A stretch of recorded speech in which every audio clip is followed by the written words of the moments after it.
Hello guys, this is your friend Shinobanexus 3.0. We are back with a new fanfic.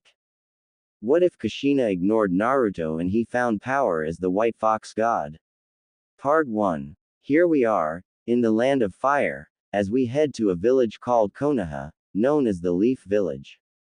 A village full of shinobis and kunoichis where they are dependent on their strict teachings and teamwork. Our story isn't about the village, it is about a shunned boy who is neglected by his own parents for his brother and sister. Kushina Uzumaki, Uzu's princess and former Jinchuriki of the Nine Tails, gave birth to triplets. Naruto Namikaze Uzumaki was the firstborn. Then the second-born Menma Namikaze Uzumaki. Third-born Naruto Namikaze Uzumaki. These three were the children of Minato Namikaze, the fourth Hokage of Konoha, and Kushina Uzumaki. Both Menma and Naruto hold the Nine Tails due to Minato splitting both Kyubis and sealed them into his second son and daughter. You see, what happened was, a masked man had attacked Konoha by unsealing the Kyubi out of Kushina right after she gave birth to her triplets, and controlled the Kyubi to attack Konoha and destroy everything, killing lots of people who were caught in the fox's way. Minato had fought the man head-on and took his son and daughter along with the fox. He summoned the Shinigami to split the Kyubi into two and seal them both into his son Menma and Naruto. After the deed was done, Minato was spared by the Shinigami so that he could live with his family. And after that, Minato had declared that both his son and daughter are heroes for holding the Kyubi at bay.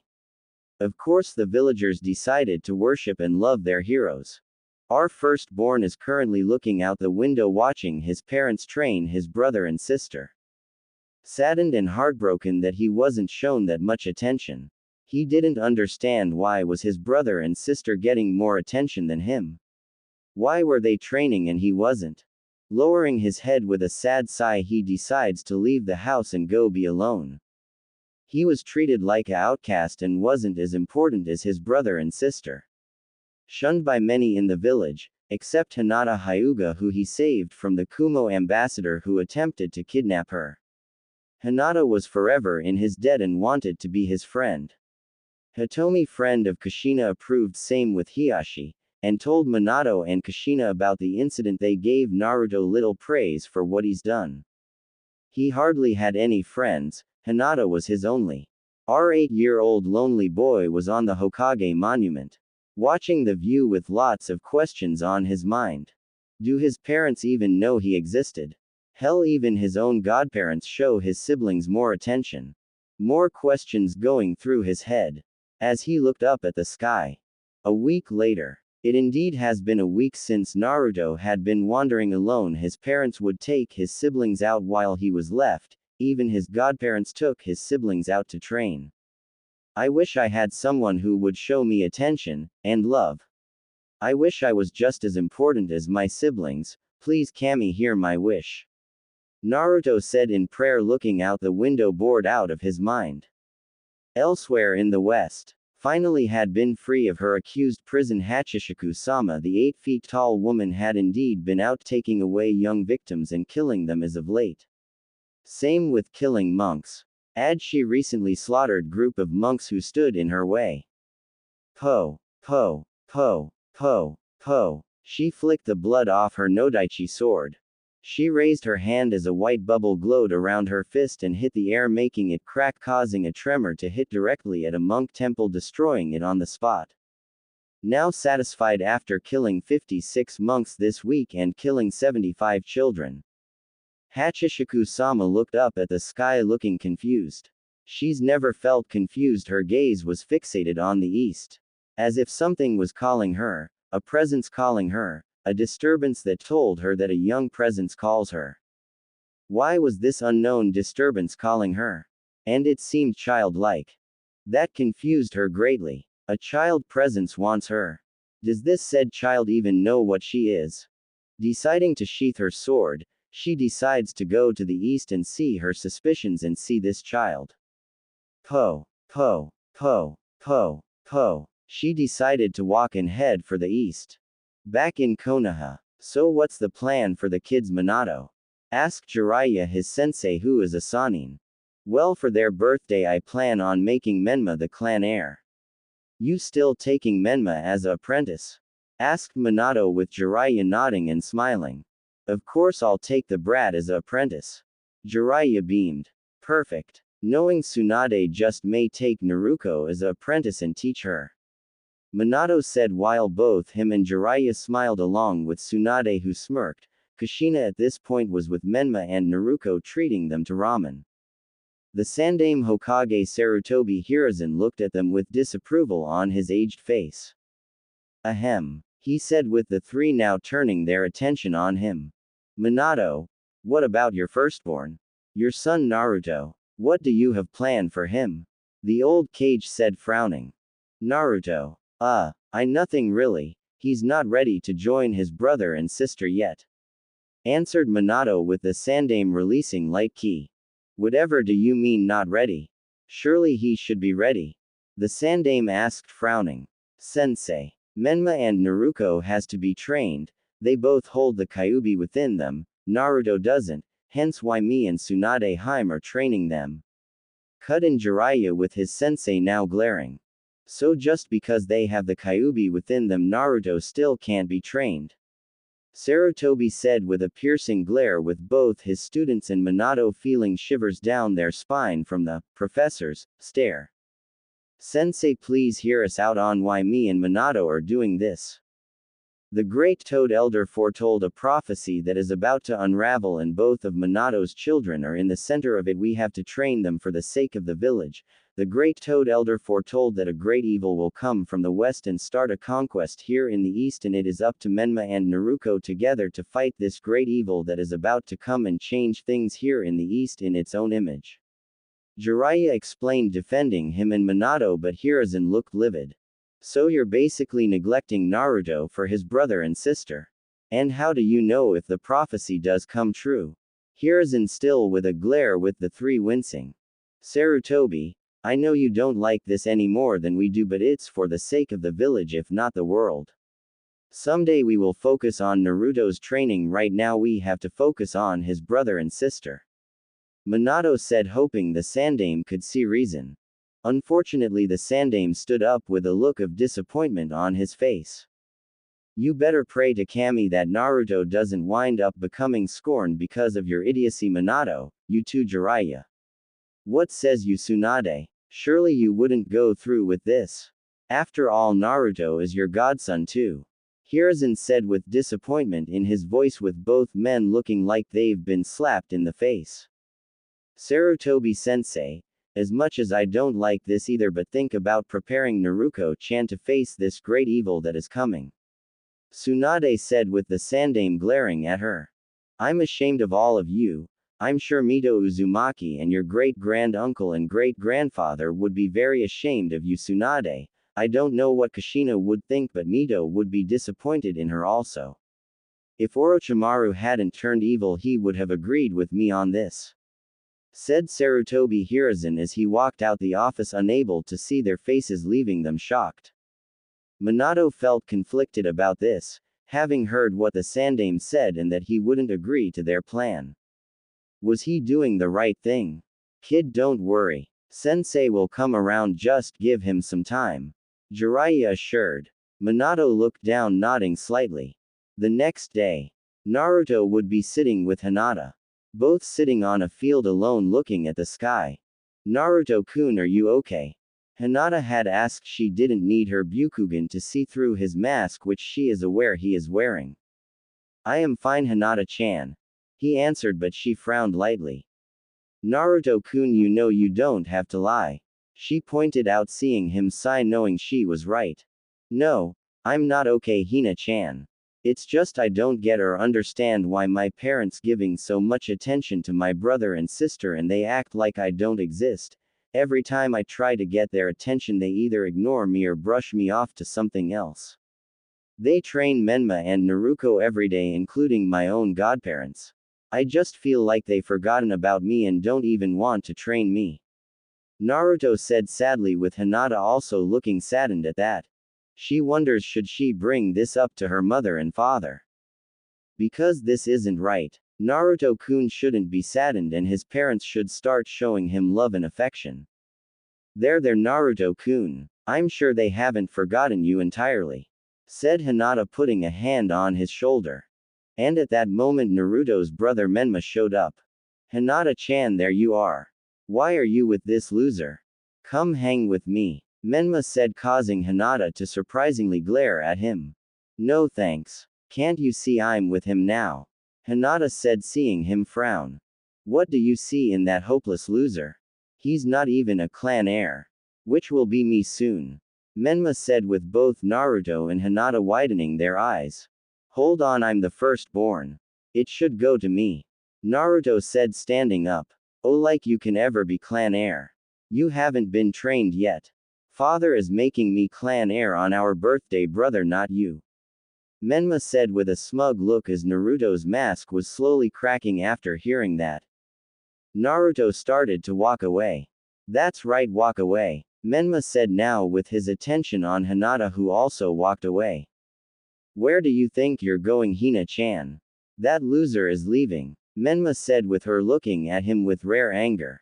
I'm going home. She spoke rather coldly at him as she continued to walk her way home. Namikaze house. Naruto came home with a depressed look after learning that he is losing his clan heir status.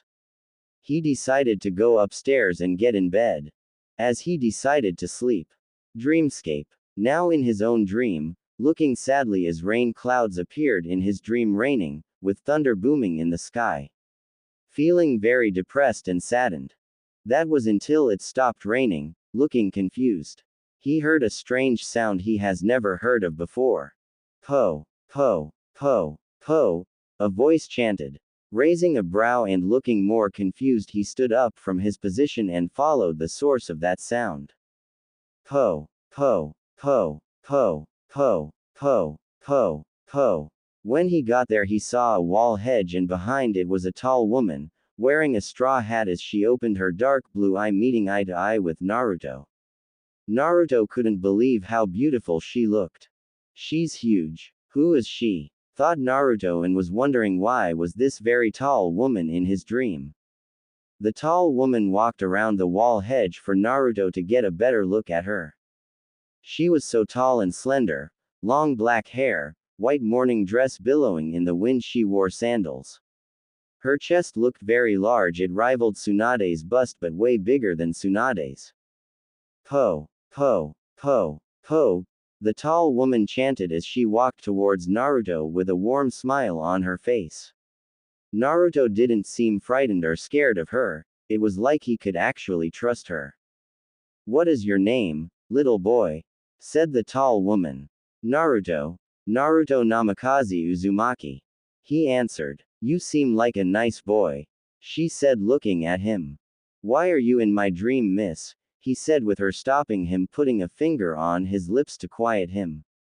My name is Hachishiku-sama Naru-kun. She said, moving the finger away. Do you have any friends? She asked, seeing him have a downcast look. I only have Hinata-chan as a friend. I don't have that many due to them being my brother and sister's friends now. He said sadly, making her frown. Tell me, Naru-kun, do your parents ever notice you? She asked, seeing him shake his head. No, they focus solely on my brother and sister, and plan to make my brother Menma the clan heir when it should be me since I'm the firstborn. He said, seeing her raise an eyebrow with a frown on her face. I sense neglect, so they favor those two over him. This is the boy I've received this disturbance from, he's the one. Hachishiku-sama's thought. I will see you soon, Naru-kun. Hachishiku-sama said as she started to vanish. Wait, where are you going? When will I see you again? He yelled, but she vanished. Who was she? And why was she in his dream? The next day. It was the triplets' birthday, as there was a big party held in the Namikaze household. For the Menma Namikaze Uzumaki and Naruko Namikaze Uzumaki. Lots of presents given from other clans and whatnot. It was then Minato had announced Menma as clan heir. Naruto was in window with a sad look after hearing that as he decided to walk away from his window. Worst birthday ever. Hinata and her mother arrived, who looked to be pregnant, carrying her little sister Hanabi. Kushina walked up to them. Hitomi-chan. Hinata-chan. Welcome to the party. Here for Menma and Naruto's big day. Kushina said with a smile as her friend surprisingly glared at her. We aren't here for neither of them, we are here for Naruto-kun, said Hitomi, who was very displeased with her friend after Hinata had told her what happened. Naruto. Why are you here for him? She asked with Hitomi's glare increasing. It's his birthday too, you know. So it's true that you do favor your other son and daughter over him, says Hitomi with disgust written on her face, with Kushina looking shocked. Wait a minute, Hitomi, it's not like that. I love all three of my children, said Kushina, hoping her friend doesn't think that way about her. If that were true, then why are you not defending Naruto's right to be clan heir? Said Hitomi said with anger, with Kushina flinching and looking away. Hitomi-chan, please hear me out, Kushina decided to say, but was cut off when Hitomi spoke again, walking past her. You disappoint me, Kushina, and you call yourself a Uzumaki. We are getting Naruto and taking him somewhere special for his birthday, since this party is about your favorites, hissed Hitomi, with Kushina looking hurt by that. Watching. Hitomi-chan, wait, pleaded Kushina, who started to go after her friend and try to explain. As soon as they got into the house, Hinata decided to upstairs since she knew where Naruto's room would be. Naruto-kun, it's me. Hinata would open the door and only saw the room empty, but she did spot a note on his bed. Walking over to it, she picked it up and began reading it, only for her eyes to widen and tears shed as she immediately ran out his room, running past Kushina and her mother. Hinata-chan, her mother said, seeing her daughter run past her crying as she decided to go to the room to see what made her daughter run like that, as she saw the note and picked it up, reading it also, only for her to widen her eyes. Hinata, wait, screamed Hitomi. Hitomi, what's going on? Kushina asked, only to receive a slap from her friend, shocked that her friend slapped her. This is all you and Minato's fault. Because of both of your actions, your firstborn son is running away, screamed Hitomi, who ran after her daughter as Kushina looked worried and widened her eyes as she looked saddened. What have I done? Kushina thought, running to go alert Minato. With Naruto, he couldn't take it anymore. He couldn't stand to live there at his family's house and decides to run away. What did it matter if he did run away? It's not like they are going to care anyway, since they're so focused on his siblings. He would keep running, that was until he heard that sound again. Po, po, po, po, po, po, po, po, po, po. He stopped in his tracks as he turned and saw Hachishika-sama in the alleyway. Widening his eyes, he couldn't believe she's actually here. And that she's real. Ready to go, Naruto-kun, she said in her soft voice. Yes, was his reply, as she let out a hand, waiting for him to accept it. He slowly walked towards her hand, getting ready to accept it. Not that far from him, Hinata had made it and saw him with a very tall woman she has never seen before. Naruto-kun, she yelled, running towards him, only for her to be too late as he grabbed a hold of Hachishika-sama's hand as the two instantly vanished, shocking Hinata. Naruto-kun, screamed Hinata. Having took Naruto away from Konoha, Hachishika-sama is taking the boy somewhere special on his birthday. Where are we going, Hachi? Naruto asked, with her carrying him. To the amusement park, for your birthday. Have you been to one? She said, looking down at him, seeing him shake his head, which of course she knew his parents doesn't seem to involve him into anything. Well, you and I are going to have plenty of fun on your birthday, Hachishika-sama said with a warm, gentle smile on her face. As they suddenly reached to the amusement park, as Naruto widened his eyes at the amount of rides, games and other fun stuff such as animals, clowns, but there is one problem. There is no one at the amusement park but Naruto and Hachishika-sama. Funhouses, balloons everywhere, snack bars. Naruto looked really excited as Hachishika-sama smiled and giggled as the two walked to the first ride, the merry-go-round. The two would also be on a trolley or train with a monkey wearing a train conductor hat. As Naruto sat close to Hachishika-sama, with her putting her arm around him which he liked. The two would eat vanilla ice cream together, as Naruto shared some of his with her. The two would play with each other in the pen with colorful balls. Hachishika-sama giggled as Naruto for the first time in his life laughed with a wide smile at the 8-foot-tall woman. She would take him to see animals, such as lions, tigers, elephants, seals and any other circus-related animal. They would be on a grassy field with green bright grass and flowers as they ran up the hill and rolled down to the bottom in each other's arms laughing and giggling without a care in the world. Naruto would pick up some flowers and give some to her which made her blush and smile accepting them. Hachishika-sama would piggyback Naruto on her back running across the grassy field. Naruto exclaimed with Hachishika-sama now tossing him up in the air as she caught him seeing that he liked that. Now they are eating ice cream and cake as she put some candles on the birthday cake. As he smiled looking at the cake, this was the best birthday ever. Blow out the candles Naru-kun make a wish. Said Hachishika-sama. I wish I could stay with you Hachishika-sama. Naruto shouted as he blew all his candles as she cheered happily smiling. Both him and her are eating the cake with more ice cream. And later on at night, it was the fireworks being set as her and him sat together on the field watching the fireworks. He leaned up against her, as she had her arm around him smiling with a faint blush on her cheeks. Naru-kun. She spoke softly. Yes. He replied back looking up at her.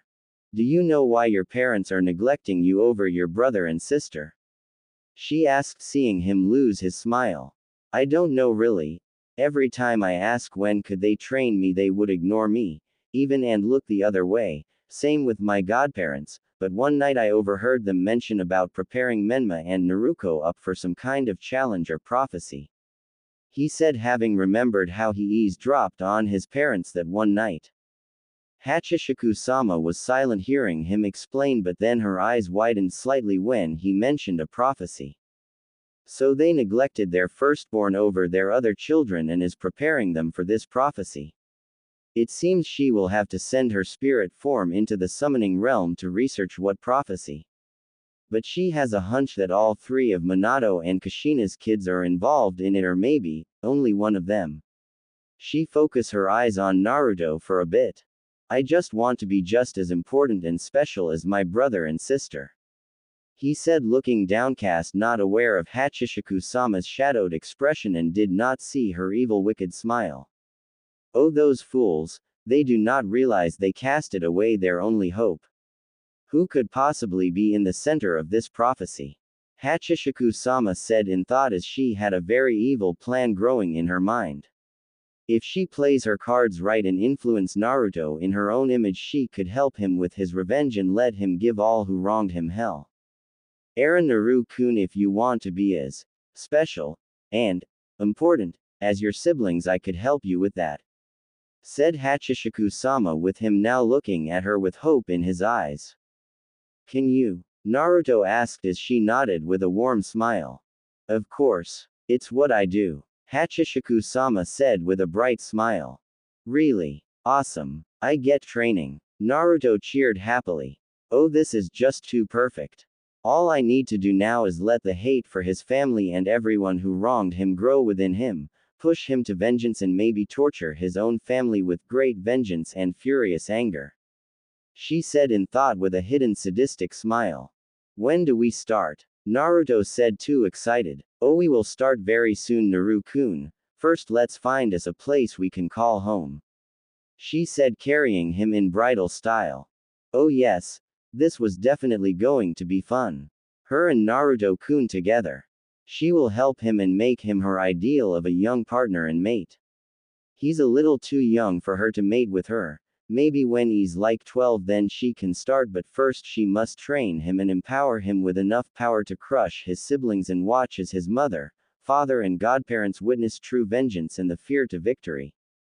She can hardly wait to hear the agonizing and blood-curdling screams. Oh how doomed the elemental nations are.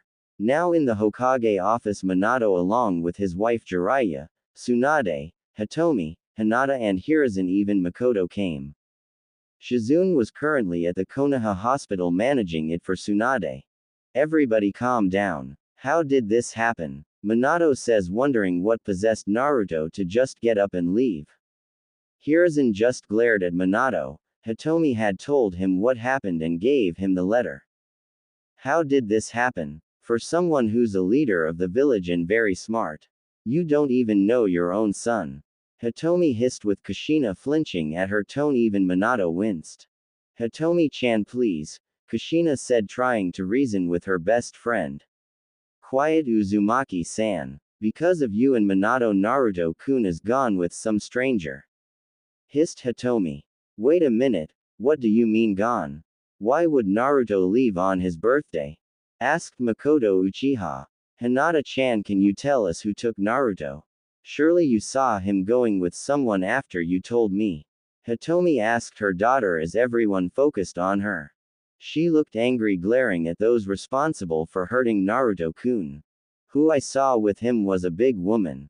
Hinata answered with everyone looking confused.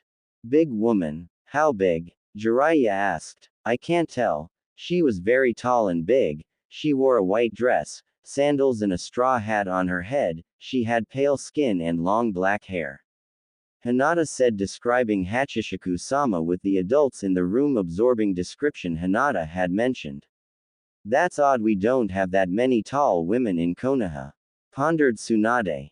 But what could this tall woman want with Naruto? How could she take? Makoto spoke with Hinata cutting her off. She didn't take him. He went with her willingly. I saw what I saw. Said Hinata, as she probably knew why he went willingly. I don't understand. Makoto asked with Hitomi giving her a look. Why don't you ask Uzumaki-san and Namikaze-san? They are mostly the blame for this. Hitomi said with Makoto looking at the two who did not meet her look. Kushina, what is Hitomi talking about? Asked Makoto with Kushina not looking her way. We focused more on Menma and Naruto, because they both held the Kyuubi within them. I wanted to train him, but Minato-kun says we should focus on both of them. Kushina answered with Makoto looking appalled. So basically you neglected him. Leaving him out. How could you? Screamed Makoto looking outraged. Please listen, Makoto-chan. It wasn't like that. Kushina would try to see only for Makoto to blaze her Sharingan to life, glaring at her best friend. Now let's not get hasty, Jiraiya said, only to flinch from both Makoto and Hitomi's look. Hiruzen joined in, glaring. Shut it, you fucking hermit. You're Naruto's godfather. How could you neglect him? You and Tsunade both are just as guilty as they are. And because of your stupidity, he's gone with some woman we have never seen before. Makoto ranted. Wait a minute now. It's not my fault that the little brat ran away with a stranger. Jiraiya defended himself. It's pretty much all of your faults that he ran with this stranger, and now we may never know where he is. If anything, he just may be much better with this stranger. Hiruzen said with Minato glaring. Hold on there, Sarutobi, that's my son you are talking about. Minato says with anger on your face. Son. I'm sorry, but did you just say, son? I thought Menma was your son. You, Kushina, Tsunade, and Jiraiya are all to blame for this, neglecting your firstborn over some prophecy by focusing all your attention on Menma and Naruto. You better pray to Kami that Naruto doesn't become scorned and seeks vengeance upon all of you. Hiruzen shot back as he left, leaving Minato and the rest stunned from his words. Come, Hinata-chan, we are going home. Hitomi said, not wanting to look at her friend anymore as both of them left. Makoto decided to leave. Makoto-chan, wait. Please let me explain. Kushina said with a pleading look. The Uchiha woman turned and scowled at her former best friend. I don't know who you are anymore. Makoto says as she left, leaving Kushina to tears. We need to find out who that woman was that took Naruto, and get him back. Minato says. But how? How can we find him? Kushina said with tears in her eyes. I don't know honestly. I'll have the tracker team investigate on this maybe and see can Sume's dogs get the scent of this stranger. Minato says. With Naruto and Hachishiku, she carried the boy in piggyback as they traveled far into the west. The two would venture through the western lands and plains. She would look for a perfect place for them to call home. And knew the perfect one where no man or person has ever set foot in. And the place she was going to was Inanaki village, a cursed village that no one would ever set foot in and would never come back alive. You must take a small side road past Old Inanaki Tunnel to find the village.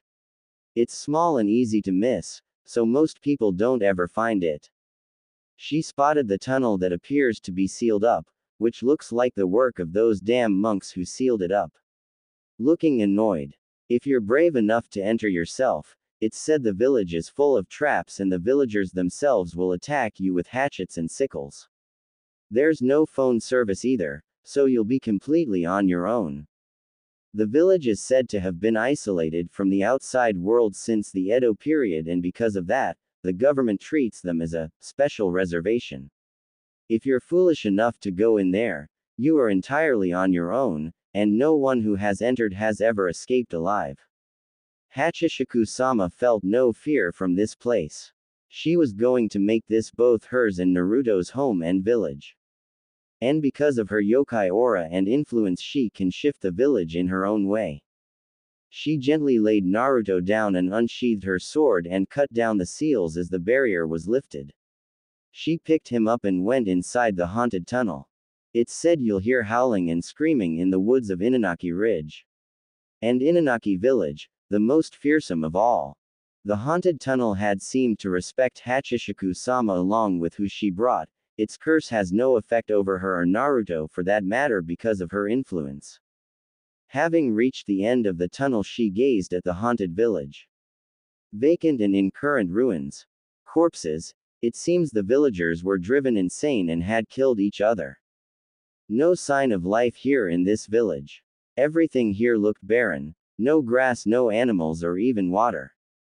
Good. Since she can control the dead, maybe she can manipulate the dead to rebuild this broken down village. But before she could do that, she would find them a place to stay at. She went into what looks like a house big enough for a family to live here in peace. Walking inside, she smiled. She found a bed for Naruto to rest on since he was still asleep. Walking out the house, she smiled heavily. She would raise her slender arms and flare her yokai chakra, spreading it all over the village, reviving the dead. Corpses would moan after being revived as they all turned towards their master who revived them. Rebuild and fix this village. I want it in good shape for my mate. She ordered, and without question, they carried out her demand and started getting to work. Now all she had to do was see how to make Naruto special since she promised him. She will look for a way to make him special and then train him, plus drive him to hate his family to get his revenge upon them. Konoha one whole day later. At the Hokage Tower. Well, what could you get from your dog Sume? Asked Minato. Well, we followed the scent of Naruto as it ended near an alleyway. She explained as he nodded, waiting for her to continue about the stranger who Naruto gone with. And, he said, as for the stranger. The moment the dogs sniffed the scent, the dogs became spooked all of a sudden and whimpered. I don't know what could have frightened them like that. Sume said with Minato now raising a brow. Her dogs are afraid of something that took Naruto. Just what it is they are afraid of. I see. Thank you for your help. Said Minato, seeing her walk off as he sighed. I take it you heard that Jiraiya-sensei. Minato says with his sensei appearing out the window. Yes. Hard to believe Sume's dogs would be afraid of whoever took Naruto. The Toad Sage pondered. You think we should ask for the toads for guidance? Minato asked with Jiraiya nodding. I suppose it won't hurt to ask them. Maybe they could shed some light on the situation of our culprit and know who she is. And the fact that she could teleport. Said Jiraiya, now summoning Ma and Pa in the office. What seems to be the problem, Jiraiya boy and Minato boy? Said Pa, looking at both of them. Ma and Pa, we need your help. My son Naruto had ran away, and ran away with some tall woman. Minato said with both frowning. He ran away. What did you do? Accused Ma with a glare as both men flinched. Well, we have been focusing on Menma and Naruto's training and never trained Naruto. Jiraiya answered with both now glaring at him. So you neglected your own tadpole? Growled Pa with anger on his face.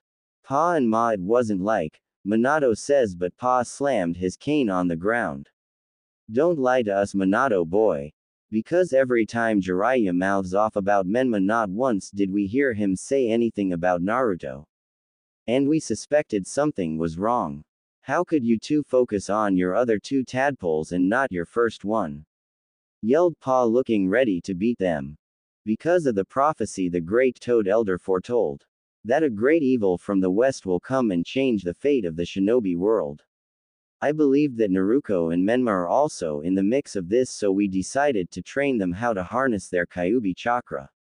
Jiraiya explained, with both the toads looking more angrier. And you both thought it was okay to just cast Naruto boy to the side and focus your full attention on both of them. Yelled Ma with them looking away. We plan to train him someday, it's just that Menma and Naruto are our top priority and that we should prepare them against this great evil. Said Minato, flinching from the looks both toads sent him. And pray tell us who did Naruto boy ran off with? Since we could tell he felt like he wasn't as important as his siblings. We are so disappointed in both of you. You can forget having Menma sign our contract. Said Pa with both of them looking shocked. What? Why? I had promised Menma that I would take him as an apprentice and teach him the way of the toads. Jiraiya asked, looking shocked. Because that boy isn't worthy of being taught and trained by us. He's clearly arrogant. Naruto deserves to learn from us. But you idiots destroyed that by making him run away. Now tell us, who is this stranger he ran off with? Surely you know who the culprit is. Shouted Ma. He ran off with some tall woman. From what Hitomi's daughter mentioned, she was very tall, pale skin, she wore a straw hat and a white morning dress and some sandals and long black hair. Jiraiya had answered as both toads who listened suddenly lost color on their skin hearing the description of who that culprit was and had looks of fear. He went with her. Said Pa with wide eyes full of fear. Minato and Jiraiya noticed how fearful both toads were. Her. Do you know who she is? Asked Jiraiya. Of course we know who this is. And she's not someone we should cross or anger. She was supposed to be imprisoned. Said Ma, who was trembling in fear of who this woman was who Naruto went with. Who is she? And why do you both fear her so much? Asked Minato, who was surprised by this. She's a demon, a monster, a killer of children. Exclaimed Pa. Both men looked taken back by this. Who are you talking about? Asked Jiraiya as both toads looked at them with fear still on their faces. We are talking about Hachishika-sama, the 8 feet tall woman. She is something you both know very little about. Answered Pa. And you say she kills children? Asked Minato with an edge of fear, hoping this woman doesn't target his other 2 children. She does. Rumor has it that when you are liked by Hachishika-sama you are destined to die in a few days, by her hands, and she won't stop at nothing until she gets what she wants. Said Ma with fear in her voice. So you think it's possible that she killed Naruto? Asked Jiraiya as both shook their heads. We do not know. It's possible, but we don't know what are her intentions with Naruto boy. Never thought she would come from the west to take him. Pa says. You're saying that as if she's been here to the east before. Said Jiraiya. She's been to the east here, in the elemental nations. She was here when the era of the Sage of the Six Paths was present and rumored to be seen in the First and Second Shinobi War, kidnapping and killing many young victims. Explained Pa. So how do we get Naruto back from her? Asked Minato. That is a bad sign. Taking away someone she likes will lead to bloodshed. Said Ma. Well, can't we have your assistance in getting him back from her? Asked Jiraiya. No. They both said in unison, shocking both men. Why? Shouted Minato. We can't be involved. She can send her spirit form into the summoning realm. Said Ma. Do not provoke her, she's not someone you want to anger. Please heed our warnings. We must bring this up with the entire summons in the summoning realm that she has returned. Said Pa. Hey wait, we need your help, pleaded Minato. I'm afraid we cannot help you. This is out of our hands, just heed our warning because if not Hachishika-sama will kill you all. She's not just a child killer, but a bringer of death. Said Ma as both of them vanished leaving the two stunned. What do we do? Asked Minato. We must tell Kushina along with Tsunade, they need to know this.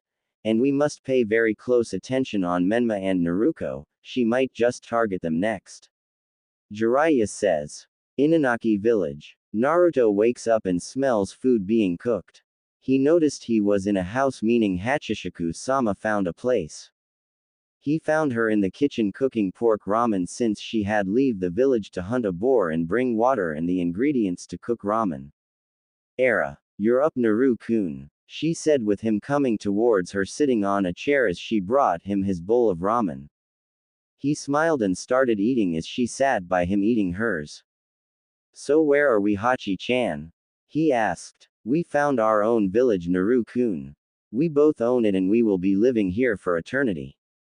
She explained. Awesome. So I can be my own cage. He said with a smile. Exactly. And when we get the chance, I'm going to make you as special as your siblings that I promised you. She said with him beaming at that.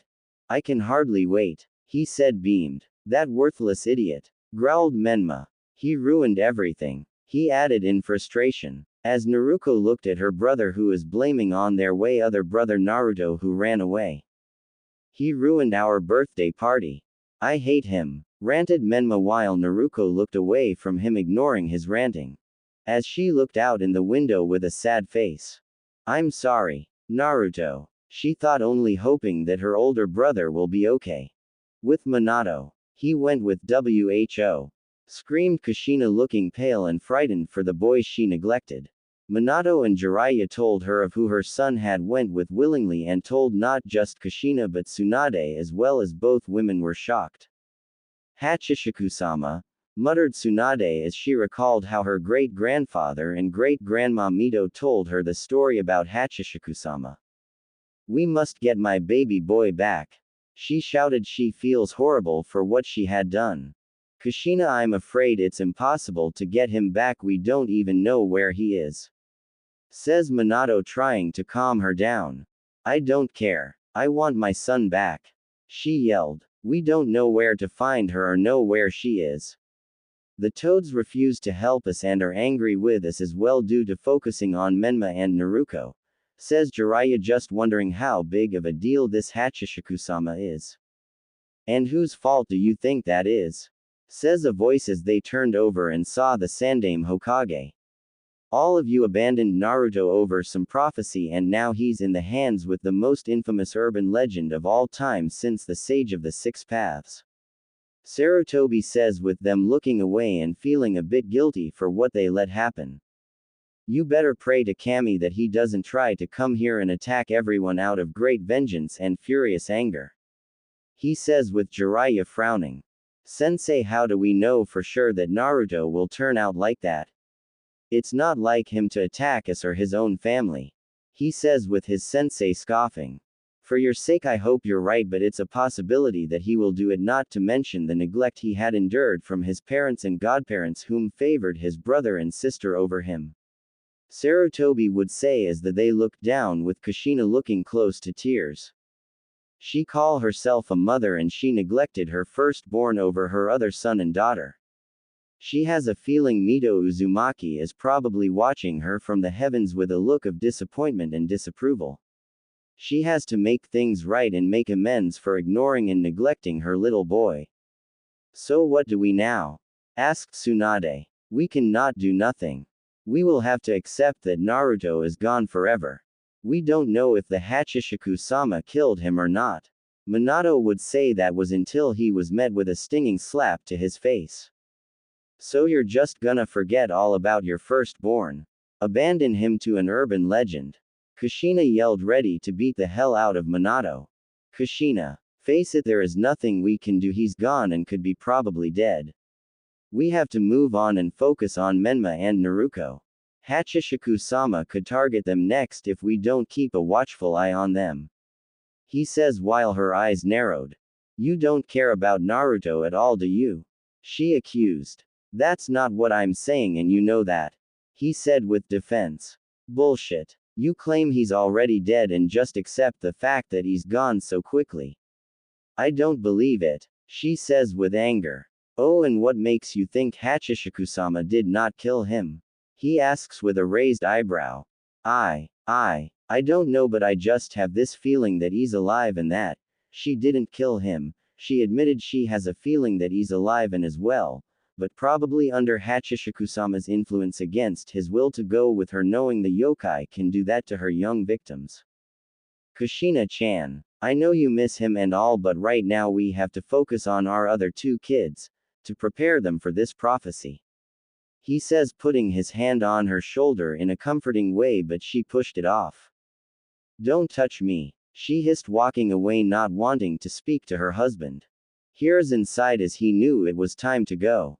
Minato sighed himself, wondering what will he do about this situation. Don't worry, kid. She just needs a little more time. Right now we have important things to do. Jiraiya says with Minato nodding.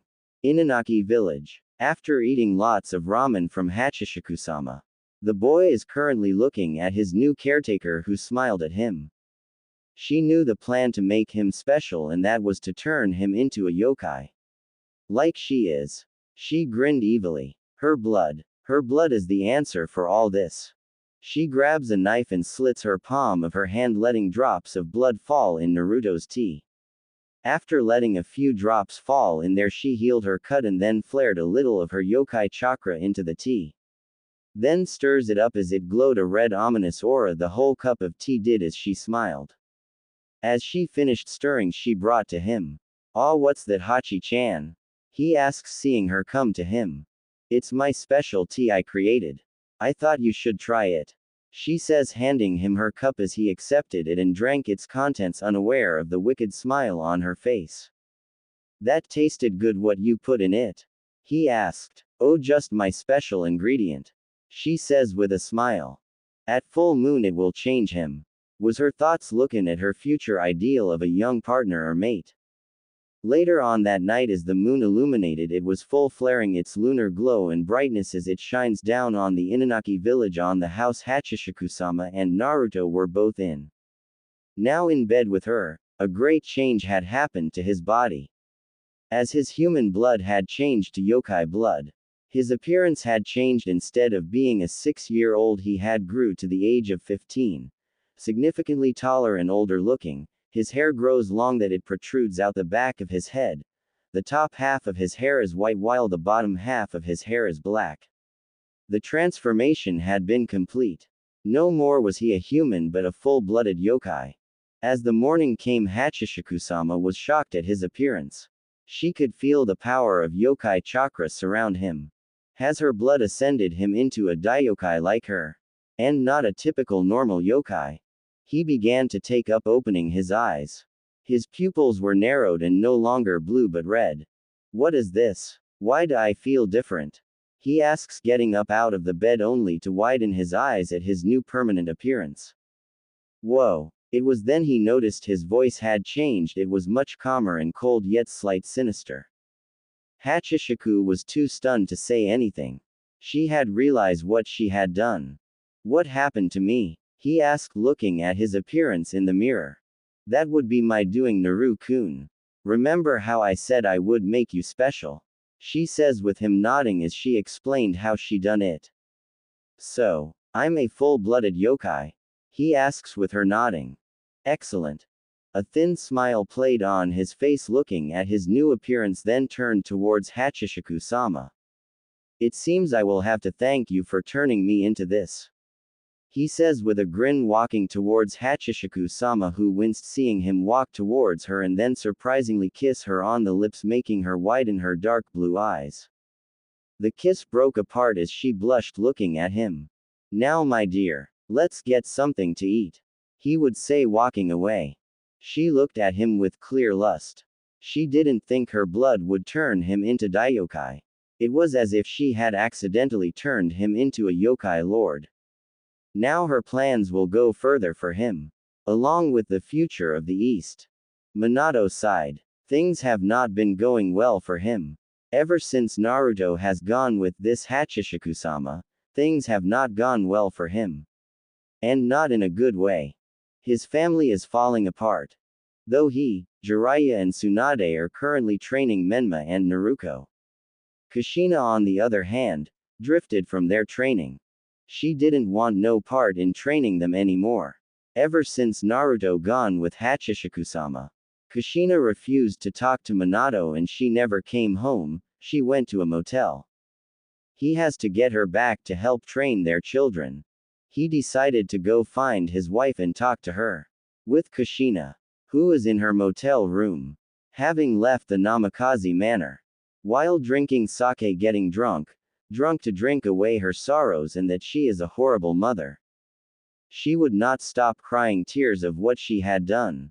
Her friends, Hitomi and Makoto, doesn't want to talk to her or ever see her again because of how she neglected her son. Why did she do it? Why did she even listen to Minato? She cried harder. Her firstborn is gone. Gone with this Hachishiku-sama. She heard stories of the 8-foot-tall woman and what she does in her nature towards young victims. Hachishiku-sama is a yokai. A vengeful one at that. This demon always targets children and kidnaps them. It's unknown what she does to her captive victims. Some tales of the legend says she kills children for the pleasure. Or devours them. And not that Hachishiku-sama is a child killer, but a bringer of death. And now, that monster has her son. A son she neglected. Kushina shed tears. What kind of mother is she? She did not believe Hachishiku-sama killed her son. She took another sip of her sake bottle. That was until she heard a knock at the door. She went to go see who it was as she opened it. Only to scowl at the person she did not want to see right now. It was her husband Minato.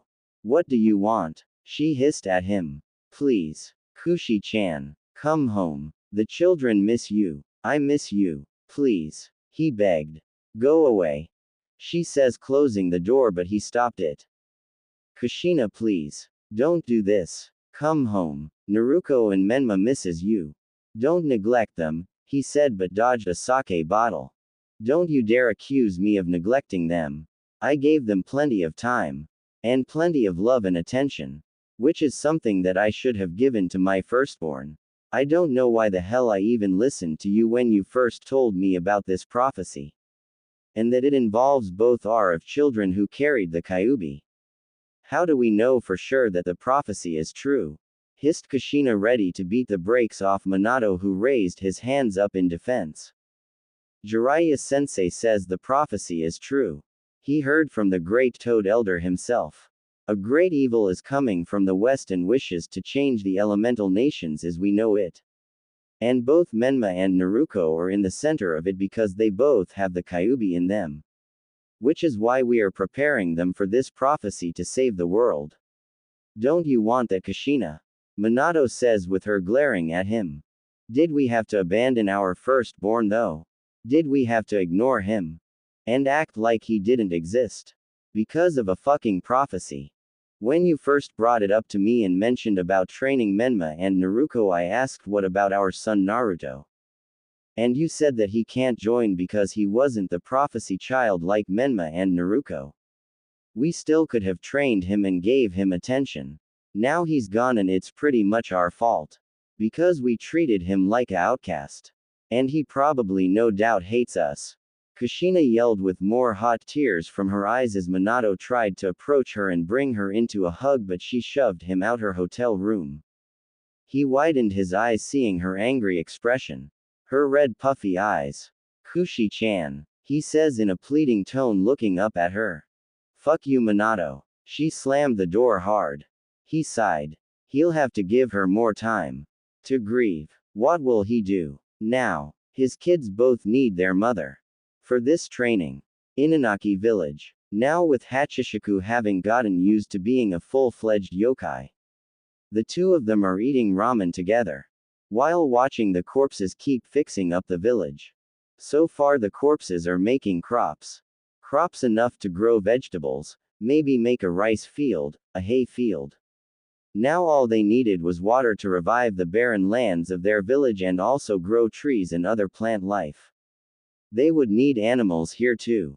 Like cows, chicken and whatnot, even fish. The houses and buildings are being fixed and built up by the undead. They would have to dig deeper in order to find water in the watering hole. It seems we would have to go on a raid to steal the necessary resources we need for our village. Naruto says.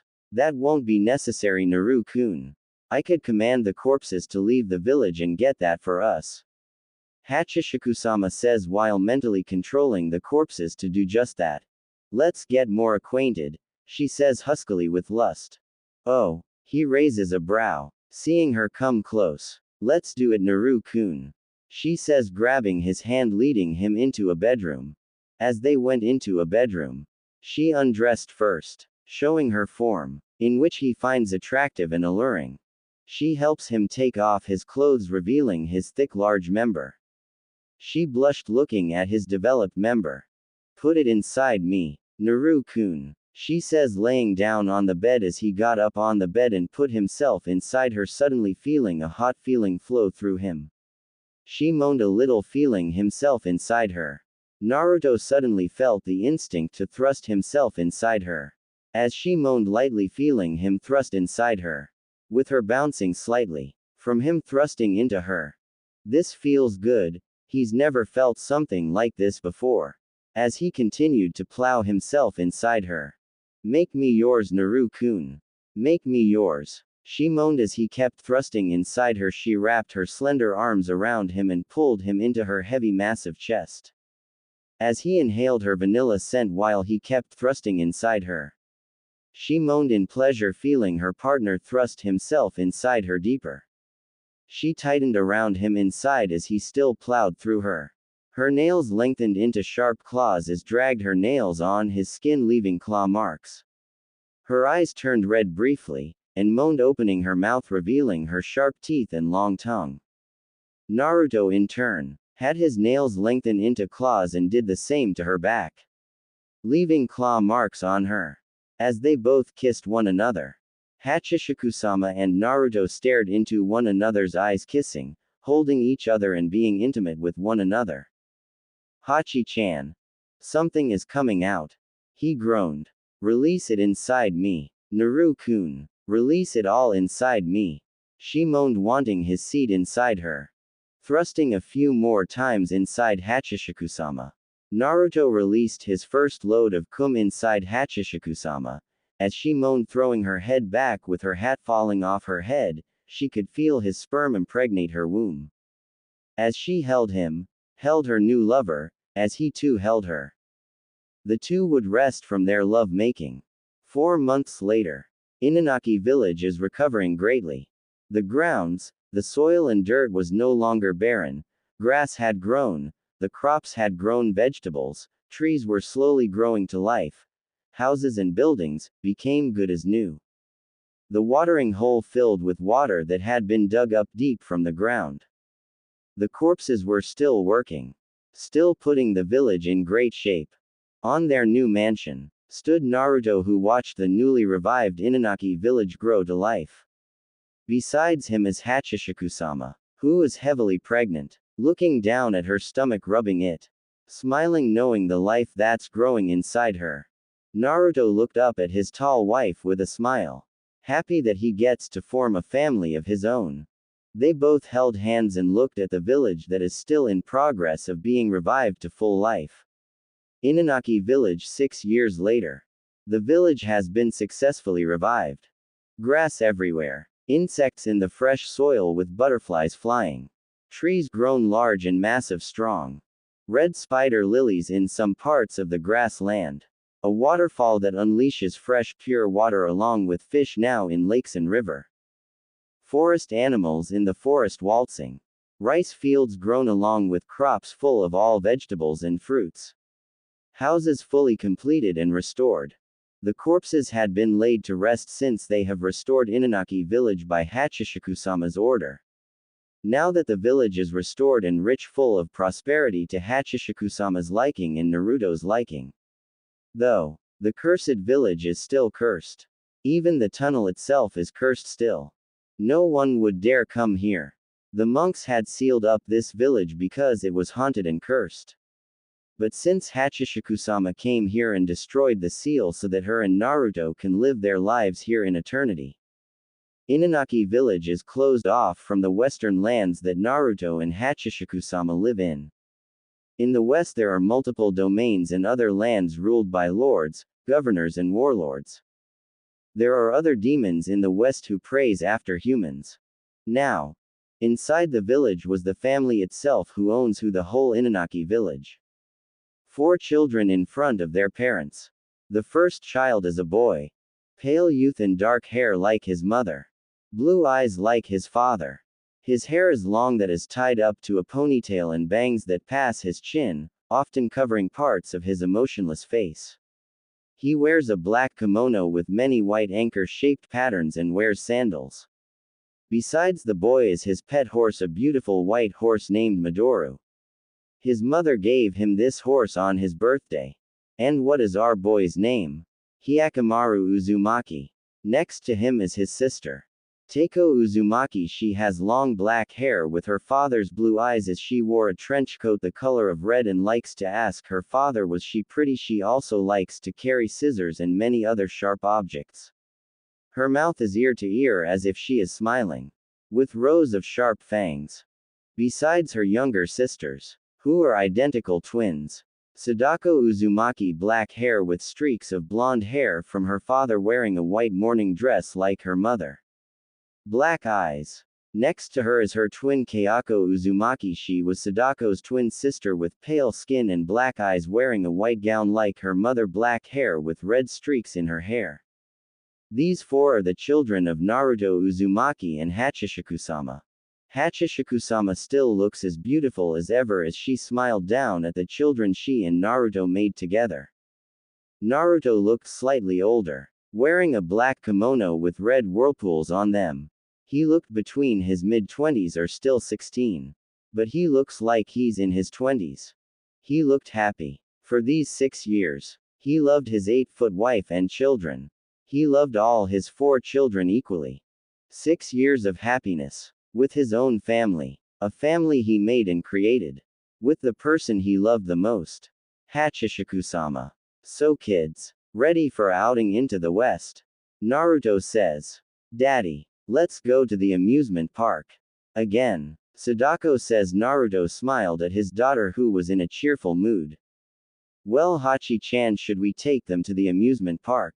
He asked. I don't see why not. Hachishikusama says with her children smiling. Then let us go. Naruto says as he and his family get ready to go. Konoha at the moment. 6 years it has been since Naruto's disappearance. Things have not changed. Minato still remains Hokage. While feeling not happy, his family is still somewhat shattered. Kushina still has not returned home to be with Minato, though she has visited her kids for brief moments before returning to her hotel room. That she has lived there for the past 6 years since Naruto's disappearance. 6 years living in solitude in that hotel away from her husband. Minato had tried desperately in pleading her to come back home where she belonged and for them to be a family again. But she closed him off. And refused to acknowledge him. Blaming him for the loss of their firstborn. While she too was as much as blame as he was, because she should have given her son the attention and love he deserved. But these past 6 years Kushina still believed that Naruto was alive and not killed by Hachishikusama. She had prayed to Kami that her son is still alive and not really killed by Hachishikusama like all the legends say. Knowing Hachishikusama is a child killer. Minato sighed. He misses his wife, and wishes she could be with them. He knows both his son and daughter misses their mother. And he's done everything he could to get their mother to come back, but she refuses to even look him in the eye or even say a word to him. He tried having Tsunade to talk some sense into Kushina, but the redhead was also angry at Tsunade too and didn't want to talk to the busty blonde Senju. At least, Menma and Naruto are doing well in their training. The Toads still refused to have Menma on their summoning contract, thus denied Menma and Naruto Toad summoning and learn Toad Sage art. Naruto did have the slug summoning contract, but that was denied too when Gamabunta told Katsuya about Tsunade's actions in neglecting her godson, as the slug boss was very furious with Tsunade's actions and did not want Naruto to sign the slug contract. Things just aren't going well for him. At least his son and daughter will be genin soon. With Menma, he glared at baby picture of Naruto. Menma was very angry at his brother and hated him. His brother ruined everything for him and Naruto. Menma was enraged when Jiraiya told him that the Toads refused having him sign their summoning contract and that he was not worthy in learning from them. He blamed his brother for that. Their mother, who never came home to stay with them, she would make brief visits and then leave. He also blamed Naruto for their mother to leave them. I hate you, Naruto, Menma says. Though not all was lost to him. He tried to get Hinata to acknowledge him and get to know him, but she refuses to acknowledge his presence. Meaning that Hinata still longs for Naruto. Must his brother take everything from him? With Naruto, she too have missed her mother, while also missing her brother. They were once a happy family. She can't understand everything has fallen apart. She tried to see Hinata one day and tried to befriend her, but the Hyuga girl shot her an angry glare. Hitomi and Makoto still haven't spoke to Kushina ever since Naruto vanished. Which means their friendship is estranged. She sighed sadly. Amusement park. Now at the amusement park where the family is.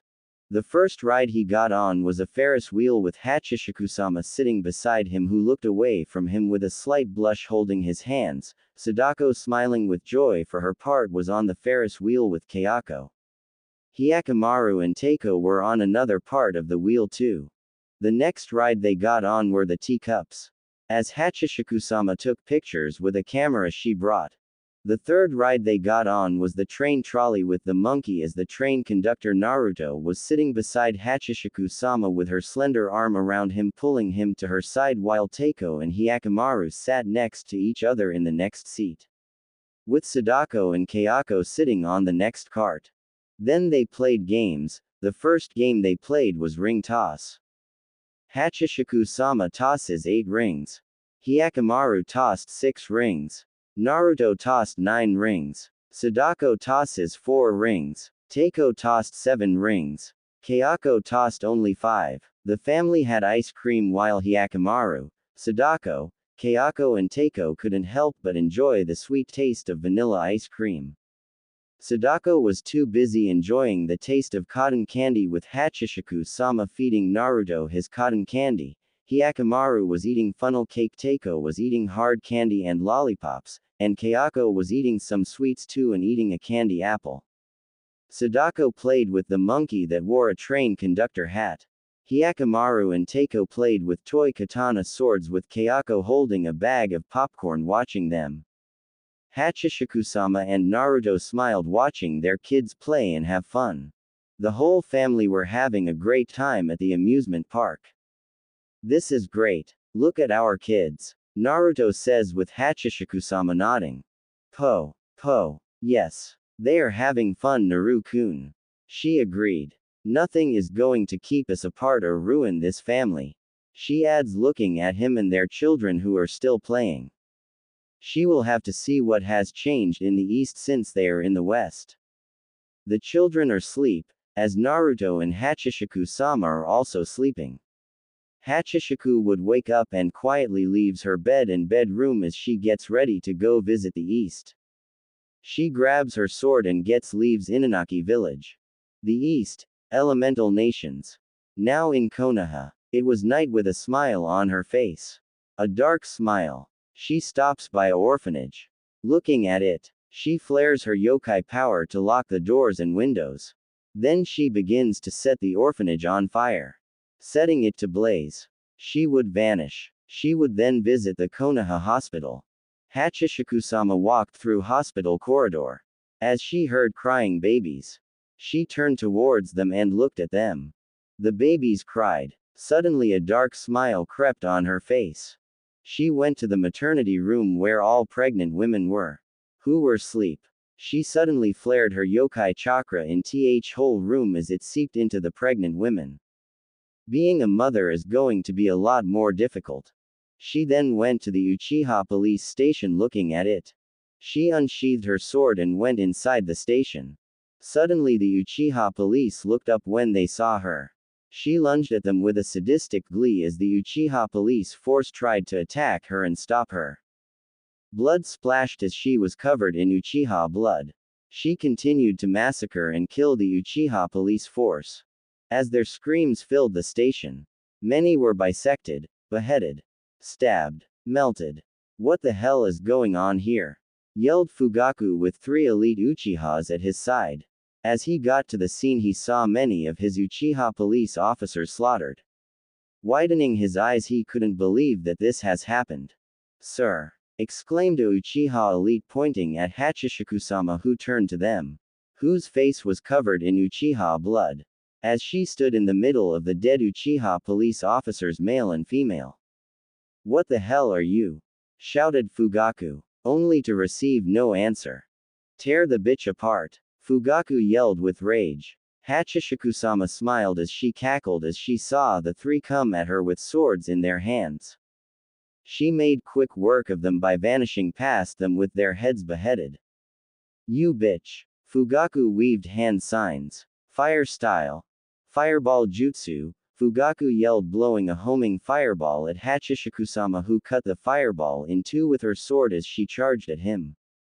He turned on his Sharingan and grabbed 2 kunais. She thrusted her sword at him as he blocked with both kunais, but she was faster as she pushed him back and then hacked off his left arm making him scream in pain, then slashed down his stomach causing his blood to spray on her. She then beheaded him as his head flew in the air and then landed on the ground. After massacring the Uchiha police force she burned the station down. She headed towards Tenzo's house as he slept. Finally catching up to him now fully asleep. She stabbed him over and over and over again. As she watched him die. With a smile on her face. She stepped outside and looked at the Hokage monument. She powered up her fist as a white bubble glowed around it as she sent it towards the monument. Destroying it with an earthquake slam. She grinned at the handiwork she's done. As she goes to the Hokage tower. She killed the Anbu that was guarding the office and took the forbidden scroll. As she vanished. One morning, Minato could only have a horrified expression at the many reports of what just happened overnight. A whole orphanage of children was set on fire. The hospital disturbed him. He had heard from Tsunade that all mothers who were supposed to deliver babies delivered babies that had no skin, organs, eyes, noses, limbs or bones. The whole Uchiha police force had been massacred, including Fugaku Uchiha. An Anbu operative by the name of Tenzo had been murdered last night. The Hokage monument had been shattered. And worse of all, the forbidden scroll had been stolen. Who could have done such a thing? Who did all this in one night? Without setting an alarm. His Inuzuka nins told him that it was that same scent that was here years ago right after Naruto disappeared. No, it couldn't have been her. So it was Hachishika-sama that did this. Hokage-sama, the council requests you. Says a Anbu officer. Minato nodded. How was he going to explain this to everyone? Before he could leave his office he saw writing in blood on the wall. His eyes widened as he read it. Witness pure vengeance. I bestow a curse on this village. Our vengeance will know no bounds. The blood of those who died are on your hands. A curse. I need to find Jiraiya ASAP. Minato says. And what vengeance does Hachishika-sama have with Konoha? What did they do to her that has angered her so? He could hear the screams of the orphans that died in that fire. He could hear the screams of the Uchiha police force who had been slaughtered. Oh my Kami, please help us. Minato pleaded hoping Kami had heard him. Minato looks at the many council members look at him in fear and ask him multiple questions, and he wasn't sure which to answer first. What happened? Why were we attacked? Asked a civilian. Who dares destroy our Hokage monument? Snarled Homura. How did this happen? I heard the Uchiha clan police force had been slaughtered. Asked Kaharu with Danzo remaining silent while silently upset that Tenzo had been killed. Makoto Uchiha, who was now taking her husband's spot on the council until Itachi had returned from his mission. When he returns, he is becoming the new clan head of the Uchiha clan. And why was the orphanage set on fire? Asked Choza. Kushina was not present. She didn't want to be by Minato or attend to the meeting. Everyone calm down. I'll ask all your questions. Minato says calmly with everyone turning towards him. What do you think happened, Yondaime-sama? Have you investigated on who attacked us? Asked Sum. We are still investigating on how this all happened overnight. And find the culprit that did this. Minato assured with many not believing that. Do you think it was Iwa or Kumo that planned this attack? Danzo asked. No, I'm afraid not. Though we are still investigating. He says not sure whether if he should tell them the truth of who did all this in one night. Still something doesn't add up. I've heard that all civilian women in the Konoha hospital gave birth to babies except they had no flesh. Eyes, noses, limbs. Yet they are alive. Shikaku says with everyone looking pale and shocked by that. How did that happen? What did all of this? Asked Hiashi looking at his fellow clanheads.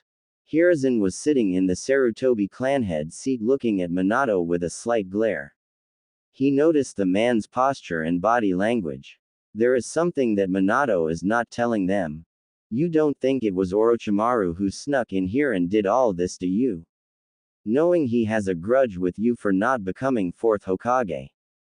Pondered Inoichi with many thinking of the snake Sanin. Possible, but it's unheard of how he exactly snuck in here and did all this without setting off alarms. Minato says so sure, not wanting to exactly tell them who was responsible for all this. That made Hiruzen narrow his eyes. No one knew Orochimaru better but him. That was impossible. Sure, Hiruzen knew that Orochimaru is capable of many things and very crafty, but he knew his student wouldn't be dumb enough to pull such a stunt like this, especially with Anbu 2 Cage level shinobi and 2 other Sannin level shinobi around the village. Orochimaru may be downright cold and evil, but the baby incident, he knew Orochimaru had nothing to do with that. Meaning Minato is hiding something and not wanting to tell anyone who the real culprit is that did all this. Don't worry. We will mourn for those who have died last night and will double Anbu patrols to catch the perpetrator that did this. Minato says with everyone exchanging looks at one another. Meeting is over. Everyone is dismissed. He says with everyone leaving as he too left. With Hiruzen being the only one sitting there keeping his focus on Minato's retreating form. What are you hiding, Minato?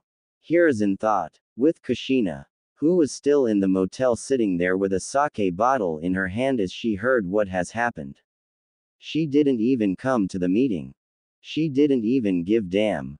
As she held up a photo of baby Naruto, she began to cry softly. Po, po, po, po, chanted a deep masculine voice that made Kushina's skin crawl and widened her eyes looking around.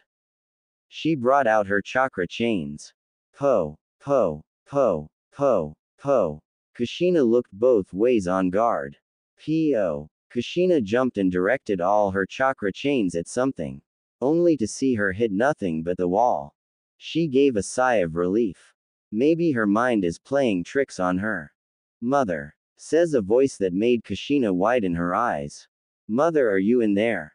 Asked a soft voice. A voice that Kushina knew all too well. Sochi. She whispers. Naruto-kun, she says looking at the door heading towards it to go open it to see was that her son.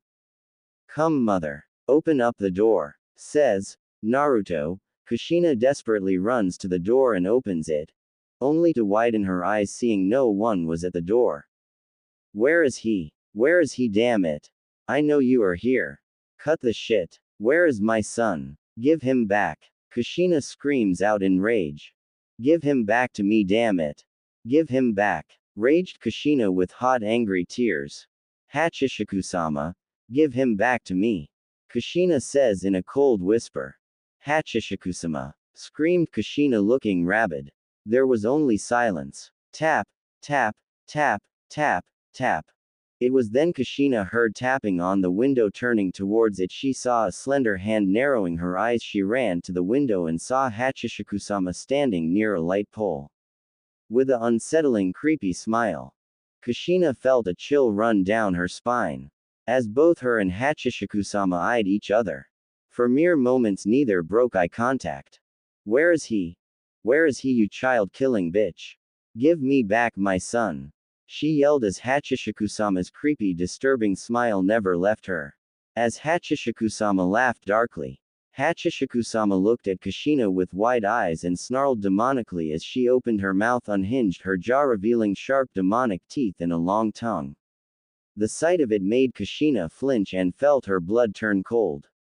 P.O. Hachishiku-sama teleported near the window so fast, scaring the daylights out of Kushina, who jumped back in fear, falling on her. Kushina whimpered as she slowly got back up at the window and looked out. She no longer saw Hachishiku-sama there. Meaning she's gone. She saw Hachishiku-sama. She saw Hachishiku-sama with her own eyes. I saw her. I saw her. Eyes wide, she ran out the motel. Hokage Tower. A curse. Jiraiya muttered as Minato nodded. Yes. She left a message written in blood. Minato says, pointing to the message on the wall with Jiraiya reading it. Witness pure vengeance. I bestow a curse on this village. Our vengeance will know no bounds. The blood of those who died are on your hands. Jiraiya reads. What does she mean? Why would she come at us? And you don't think? Minato says with Jiraiya feeling a shiver down his spine, recalling how his sensei warned them. Naruto. Jiraiya says in a whisper. But why? Surely Naruto wouldn't side with Hachishiku-sama and plot revenge on us just because we focused more on his brother and sister. Minato says with Jiraiya going silent. Damn, he didn't think his sensei was serious when he said that Naruto just may get back at them with great vengeance and furious anger. Can't Naruto just accept that both his brother and sister are destined for greatness for this prophecy? Does he seriously have to take his jealousy at us this far? By siding with a myth? Who's a demon? Damn it, sensei, why did you have to go and jinx us? Now Naruto wants to take his anger and jealousy out on us for focusing on his brother and sister. He was not meant to be the chosen one, which is not our fault. Damn that brat. Jiraiya growled in thought. What do we do? I haven't even told anyone of who the culprit is who did this. They would not believe me if I told them that Hachishiku-sama is the one doing all of this. Minato says with Jiraiya frowning. My guess is as good as yours. The toad still refuses to help us. Jiraiya admitted. I'm more worried about this curse Hachishiku-sama has placed on the village. Minato says with Jiraiya looking at him. Where are the children? Because Hachishiku-sama may target them next. Jiraiya says urgently. Kakashi is out treating them to ramen. Damn, at times like this I need Kushina's help. Minato says. She still hasn't spoken to you. Has she at least interacted with her son and daughter? Jiraiya asks. She would only make brief visits with them. After that she would leave back to her motel. I tried to console her and get her to see reason on coming back, but she won't budge. Minato says sadly. Well, hang tight, kid. Jiraiya says, going for the window. Where are you going? His student asked. Going to visit some monks or priests to see if they have any knowledge on how to deal with Hachishiku-sama. She must be stopped at all costs. Jiraiya says. And what about Naruto? If he really is in on this vengeance with Hachishiku-sama, what do we do with him? Minato asks with Jiraiya giving him a hard look. I am afraid that decision falls on you, Minato. If it were up to me, I'd probably imprison him and seal off his chakra and throw away the key. Jiraiya answered as he jumped out the window. leaving Minato alone. Naruto, are you really willing to take it this far with us? Are you that angry with us? Jealous of your brother and sister? I know we never focused on you, but please, there's no need to take it this far. Minato says out loud, hoping he could at least try to reason with his son. Inanaki Village. Naruto is currently fishing, with his son Hyakkimaru by his side, who is also fishing. Teiko is chopping wood with her chainsaw, so that they could have firewood, as she would also feed Hyakkimaru's horse Midori some hay that they grew from the crops. Sadako is watching her television with Kayako sitting beside her twin sister while brushing her hair. "Ah, I see you caught a fish, son," says Naruto, noticing his son catch a really big one. "Thanks, father," Hyakkimaru says, looking at his father and the fish. "Fishing are we," says Hachishikusama, who appeared with Naruto walking to his wife as they both kissed each other, looking into one's eyes. "Where have you been, my dear wife?" Naruto says as she giggled and revealed a very large scroll. "Let's just say I went on a trip and happened to have this on my hands," Hachishikusama says with a sweet, gentle smile. "What is it?" Naruto asks, looking at the scroll. "The Forbidden Scroll. Me and you are going to see what lies in here. We could use it to strengthen our village and us, my beloved Naru-kun," Hachishikusama says with a smile. "I'm looking forward to it," Naruto says with a grin. Now having the Forbidden Scroll at their disposal, Naruto, Hachishikusama and their kids suddenly empowered themselves with vast knowledge of summoning, ninjutsu, taijutsu and sealed weapons. As Hachishikusama unsealed the mask of Tarakudo, as both her and Naruto absorbed its power by having as many shadow cons as they want. Even their children were granted access to the mask of Tarakudo. After the mask had been completely drained by yokai family, Hachishikusama destroyed the mask, since her family has control over all shadow cons. Now with power at their disposal, they could be unstoppable. "Our family." Hachishikusama is cooking right now for the family. Teiko is currently cutting hay with her scythe to bring to Hyakkimaru's horse. Sadako is playing hide and seek with her sister Kayako. Kayako is currently looking for her twin sister. "Sadako, where are you?" she asks, looking around for her twin as she walked past a well.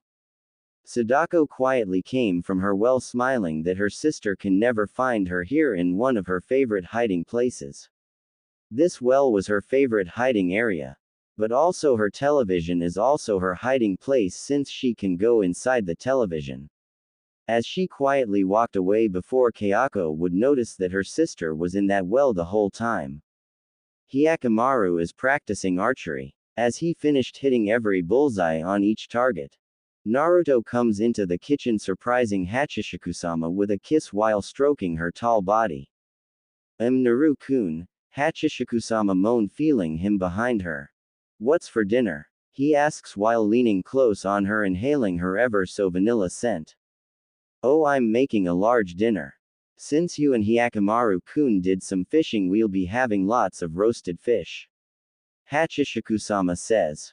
"Well, dear, in that case I'm leaving the village for a bit. Taking Hyakkimaru and Teiko with me," Naruto says. "Oh, going on a adventure, hope you bring something back," she would say. "Don't worry, we'll be back before dinner," Naruto says, kissing his tall wife's cheek, and walked away to go get Hyakkimaru and Teiko.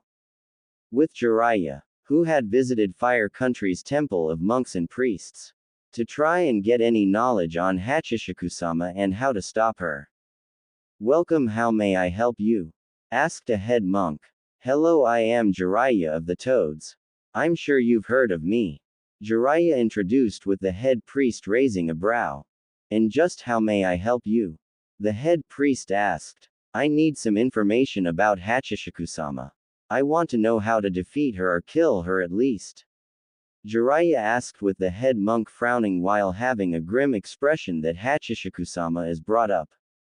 Killing Hachishikuama is impossible. No man or monk has ever succeeded in killing her. Though there is one way to ward off Hachishikuama and defeat her. The head monk says, with Jiraiya frowning. It seems this Hachishikuama could be somewhat immortal. Or something. And what is this one thing? Jiraiya asks. A Jizo seal statue, the monk replied. A Jizo seal statue. What does it do? The toad sage asked, now interested, hoping this could be the answer to their problems. It would seal away Hachishikusa, or the very least ward her off from her young victims. The monk replied. Do you happen to have any?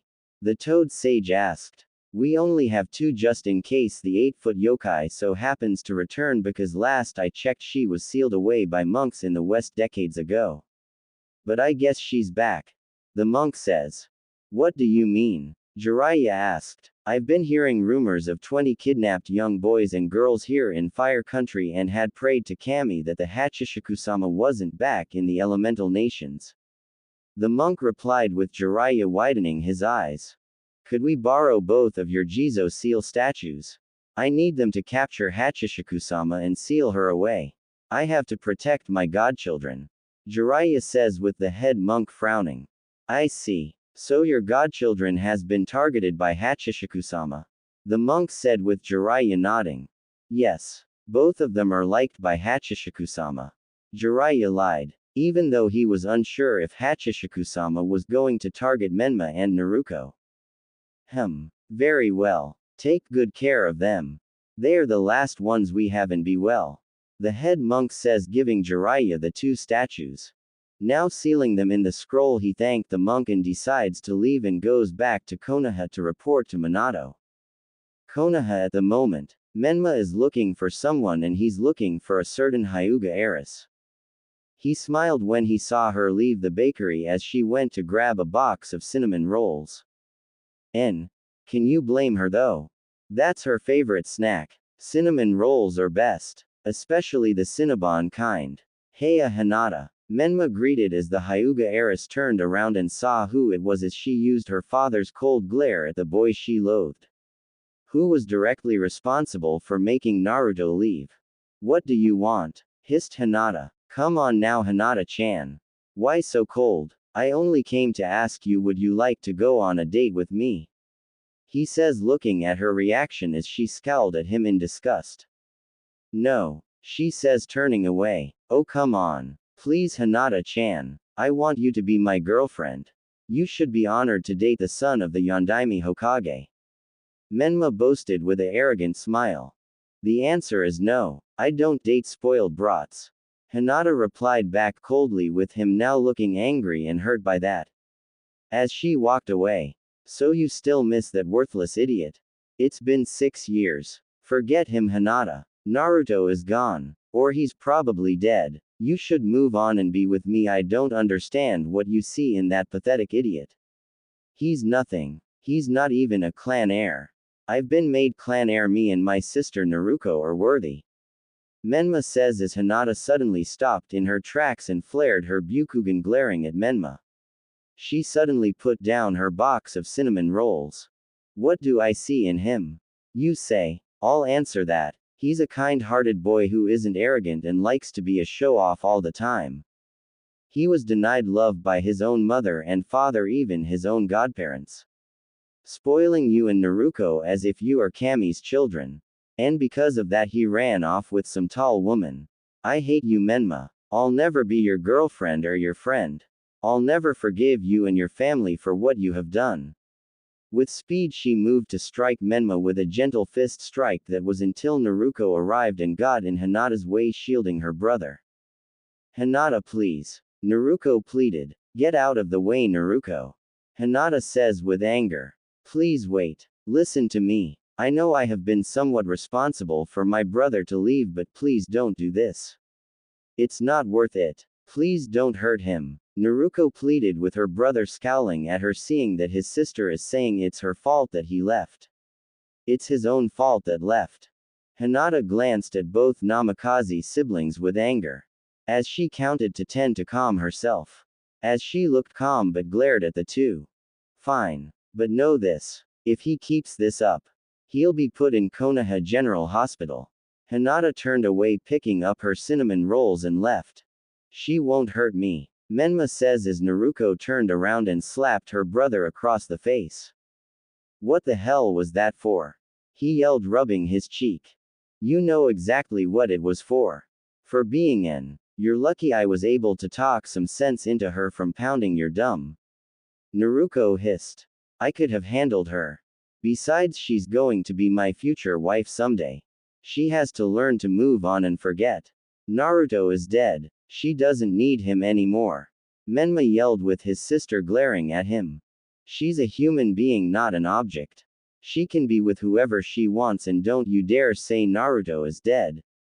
I know he's got to be alive out there. Naruto shot back. Naruto, it's been 6 years. Face it. Before he could finish that sentence, his sister struck him in the stomach, making him fall to his knees.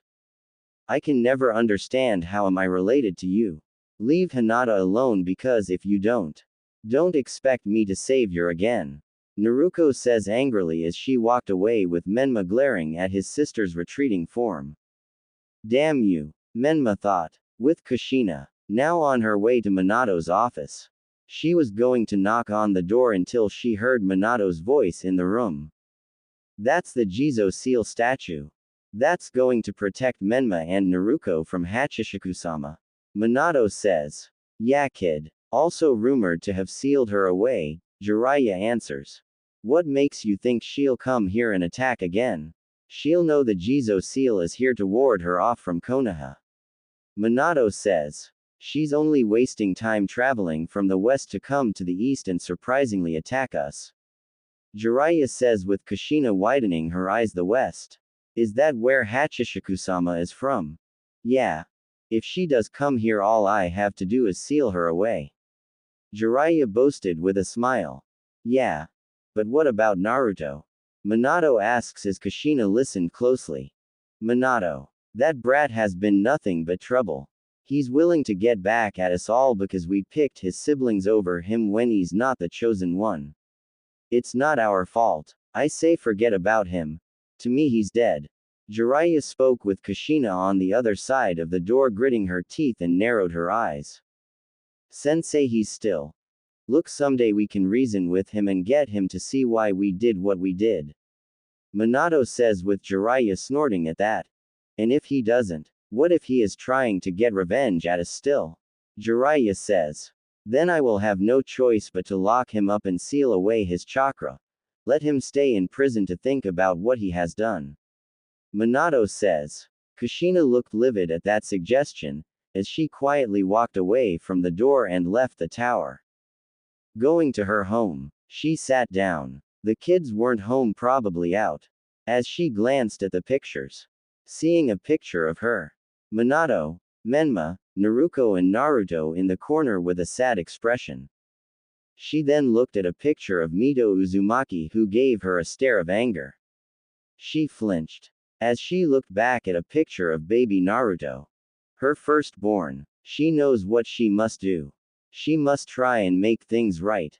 She went upstairs to her and Minato's bedroom and went into her closet while saying Kai, undoing a genjutsu on another part of the wall showing a secret closet opening. She grabbed her kunoichi gear, her scrolls, and her sword Benaheim. She suddenly grabbed multiple sets of clothes and other belongings. Now packed and ready, she wonders should she leave a note to her kids telling them that she's going on a long trip, and that she will be back. She's going to get Naruto back from Hachishiku-sama and bring him home and give him the love that he should have been given in the first place. He could live with her in the motel. No. Maybe that wasn't a good idea. Knowing Minato will directly respond to that and will have Hunter Nin looking for her. To hell with it all. She wants to make this right and she must do it. She can't bear to think what Hachishiku-sama is doing to her son. Leaving the house and quietly leaving the village without looking back. She has to do this.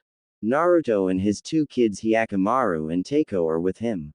As the 3 go out, having left their private village out to explore. Hyakkimaru was riding his horse Midori with his sister Teiko behind him holding her scissors. Naruto was just walking as his kids and the horse followed. Wandering in the west that has warlords, daimyos, samurai and shinobi alike. Some are Ronin mercenaries. Demons too often attack at night. There are some demons here in the west that attacks humans day and night. Dragons too, along with mythical creatures and great demons. There are other Daiokai like Hachishikusama. Yet Naruto is one as well. Right now there are wars going around in the west. Not to mention fighting enemy kingdoms and demons at the same time. Yet here the three of them are going on a adventure or go somewhere nice. With Kushina. Has left the Fire Country border 3 hours ago and rented a horse to ride. As she was making her way to the west. Luckily she asked for a map from the people who gave her a horse she rented. She heard rumors about what goes on in the west. She didn't care. She knows her son is there. And knows for a fact Hachishikusama is also there in the west. Maybe the people of the west can tell her where Hachishikusama is in the west when she gets there. She packed everything she needed when she gets to the west. There is no turning back now. She has to make this right. She must bring her son back and make amends. Maybe try to get Naruto and Menma to open up to their brother and bond with him again. As for her husband, Minato. Hopefully if she comes back with Naruto. She is going to reason with him one last time. Stop this prophecy bullshit. It's the reason their family fell apart and yet he refuses to see that. If he still decides to stay with Jiraiya on this foolish crusade of the prophecy. Then she leaves him no choice but to leave him via divorce and take the kids with her and leave Konoha. She wants to bring the family back. Back to the way it was. No prophecy, no neglect, no favoring one child or another, she just wants everything the way it was. And if he wants to throw it all away for a prophecy, then so be it. She leaves him and takes her kids elsewhere for them all to be a happy family and will love them all equally. She'll cross that bridge once she finishes her mission. I'm coming, Naruto Sochi. I'm going to take you home and defeat that child-killing monster even if I have to die trying. Kushina thought with conviction as she rode on her horse faster. As the horse kept galloping, heading to the west, which is very far, far away. Back with Naruto. With his two children as they traveled northwest. It was then Hyakkimaru who was still on his horse. Looked around with his eyes. He sees multiple red signatures, which means there are evil corrupted humans who shed innocent blood. What's up, Hyakkimaru? Naruto asked his son, who noticed the look on his son's face. As Takeo followed his line of look, the three peek from the bushes and sees a group of villagers along with a group of samurai holding torches. And looks at them burning down houses. Burn them down now, said a samurai as they began burning the village. That's too cruel, says a little girl who was besides her parents in another bush. As her father gripped his polearm, glaring at the samurai for doing this. The lords and samurai think they can do anything if it's for war, but, says a woman looking towards her husband, putting a hand on his shoulder. Please, not anymore. The wife pleaded her husband, who have a look of resignation, and sighed. Let's go, he says, turning away both he, his wife and daughter, since he was too weak to try and fight them if it wasn't for his legs. Stop right there, called out a samurai, spotting the three. I'll never forget that polearm. Our homes were raided by bandits and my friends were all killed. I could never understand why I was left alive, but now I know. Hibukuro, yelled the samurai, unsheathing his sword to now kill the man named Hibukuro, but Hibukuro had a quick reaction and stabbed his polearm through the samurai that attempted to kill him. You bastard, yelled another samurai as they all unsheathed their sword and are going to attack. Hibukuro growled, seeing the other samurai start to approach, until a boy jumped from the bushes and turned both his arms into blades and beheaded the samurai. Shocked that a boy killed two samurais, the rest were going to attack Hyakkimaru until two flying knives went at their throats, courtesy of Takeo, who thrown her knives. As Naruto made himself known. Isn't this something? You samurai would attack a man who is in his weakened condition. Naruto says. Who are you? Asked a lead samurai who pointed his sword at Naruto. I don't give out my name to dead men. Naruto snaps his fingers as samurai cons made themselves known and attacked the samurai, killing them all. Thank you. Whoever you are, Hibukuro says towards Hyakkimaru, who nodded. My name is Naruto, and you are most welcome. That boy is my son named Hyakkimaru, and this is my beautiful daughter Teiko. I already know your name. Hibukuro. Naruto says as the man gave a grunt. This is my wife Ojiya, and the girl is my daughter named Dororo. We are most thankful of you saving us from the samurai. Those dark samurai, are they yours? Hibukuro asked with Naruto nodding. Of course. I'm a demon, Naruto answered with many gasping in shock that a demon saved them. Don't be alarmed. We won't kill you. After all, we saved you. Naruto says with them looking relieved that Naruto wasn't like any demon. As the boy looked at the homeless villagers who are now refugees. If you like, we are heading home to our village. It's not far. I'm offering you all a place to stay since you all lost your homes due to the idiocy of these warlords. Naruto says as the villagers who were now homeless instantly agreed to joining Naruto's village. Well, what do you think? Naruto asked Hibukuro, who nodded looking towards his wife and daughter. We accept, Hibukuro says with Naruto smiling. Then, let's go, Naruto says leading the way with his children following him. Along with the villagers. Inanaki village sometime later. Hachishiku-sama is nearly done with dinner. Smiling. Mama. Daddy is back. He also has several people with him. Sadako says with her mother raising an eyebrow. A moment later. Hachishiku-sama along with both her daughters looked in awe seeing Naruto along with Hyakkimaru, Teiko, their horse and several villagers who looked in awe about Inanaki village. Hachi-chan. I got us some villagers to live in our village. Naruto says with a big smile as she in turn smiled. Well then, make yourselves at home, Hachishiku-sama says. Konoha 5 days later. Minato was stressed. Things are getting a lot worse. All this paperwork was stressing. He needed a moment from the paperwork. Getting up from his desk needing to grab some sake. He missed his wife, Kushina. He hasn't heard from her. And wondered where was she. He looked on the cage crystal ball and looked at the hotel she would stay in. His brow raised. Her hotel room looked empty. Odd. Maybe she went to the house to see the kids. He looked there only to not find her there. If she's not at the hotel she stays cooped in or at the house to see the kids. Then where the hell is she? Something is not right. His thoughts were interrupted when his office doors are opened and walked in was Tsunade. Minato, have you seen Kushina? She asked. No. Have you? He asked her as she shook her head. I stopped by at the hotel to try and talk to her but there was no answer. Tsunade says. I checked her hotel and at the house with the crystal ball. Strange thing is I haven't heard from her in 5 days and the kids haven't seen her. Minato says as he thought long and hard. Where is his wife? He knows she hasn't been the same since Hachishiku-sama took Naruto. Naruto. Naruto. Then, suddenly his blue eyes went wide with horror and realization on where his wife is. Oh. Fuck. I need all hunter nins available immediately. ASAP. Minato yelled out with Tsunade looking surprised. What? Why? She asked confused. Kushina left the village. She's gone out looking for Naruto. Minato replied with Tsunade looking shocked. Damn it, Kushina. Why? Thought Minato, how could she do this? And get me Jiraiya. I need him now. Minato yelled out. He hoped he wasn't too late.